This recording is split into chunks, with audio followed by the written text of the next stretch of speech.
ایک عمدہ قوم کی طرح آزادی اور خوشی حاصل کر لے گی۔ سوال نمبر 10، کون سی خوبی آدمی کو معزز اور قابل ادب بناتی ہے؟ جواب، علم کی بہ نسبت عمل اور سوانح عمری کی بہ نسبت عمدہ چال چلن آدمی کو زیادہ تر معزز اور قابل ادب بناتا ہے۔ اس سے مراد یہ ہے کہ انسان انفرادی اصلاح کے ذریعے اپنے کردار کو درست کر لے تو یہ خوبی اسے زیادہ معزز بنائے گی۔ سوال نمبر 11، اپنی مدد آپ کرنے کا مرکزی خیال لکھیے، یعنی اس سبق کا خیال لکھیے۔ جواب، اس سبق کا مرکزی خیال یہ ہے کہ جو لوگ اپنی مدد آپ کے اصول پر عمل کرتے ہیں ان کے انفرادی کردار ٹھیک ہو جاتے ہیں۔ اس شخصی کردار سے ایک قوم وجود میں آتی ہے۔ اگر شخصی کردار اس اصول کے مطابق ٹھیک نہ ہوں تو کوئی دوسری طاقت انہیں ٹھیک نہیں کر سکتی۔ تو یہ مشقی سوالات تھے سر سید احمد خان کے لکھے ہوئے سبق اپنی مدد آپ کے۔ اب ہم آگے بڑھتے ہیں۔ ہمارا اگلا جو سبق ہے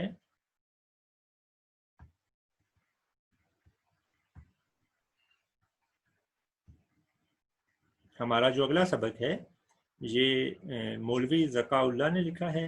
سبق کا نام ہے جھوٹے آدمی۔ ٹھیک ہے، سب سے پہلے ہمیں مولوی ذکا اللہ کا تعارف پڑھتے ہیں۔ دیکھیے سلائیڈ آپ کے سامنے ہے۔ مولوی ذکا اللہ، پیدائش 1832، وفات نومبر 1910۔ مولوی ذکا اللہ دلی میں پیدا ہوئے۔ آپ کے والد کا نام ثناء اللہ تھا۔ 12 برس کی عمر میں دہلی کالج میں داخل ہوئے، جہاں مولوی محمد حسین آزاد اور ڈپٹی نذیر احمد کا ساتھ ہو گیا اور ان تینوں میں بڑے تعلقات پیدا ہو گئے۔ مولوی ذکا اللہ کو ریاضی سے خاص مناسبت تھی۔ ماسٹر رام چندر ریاضی کے استاد تھے اور اپنے اس لائق شاگرد پر خاص عنایت فرماتے تھے۔ ذکا اللہ اکثر اول آتے، وظیفے حاصل کرتے تھے۔ 2 تمغے بھی اپنی اعلیٰ قابلیت کی بنا پر حاصل کیے۔ تعلیم سے فارغ ہو کر اسی کالج میں معلم ریاضی مقرر ہوئے۔ پھر آگرہ کالج میں 7 سال تک اردو اور فارسی کے معلم رہے۔ 1855 میں ڈپٹی انسپکٹر مدارس ہو گئے۔ 11 سال یہ فرائض انجام دیے۔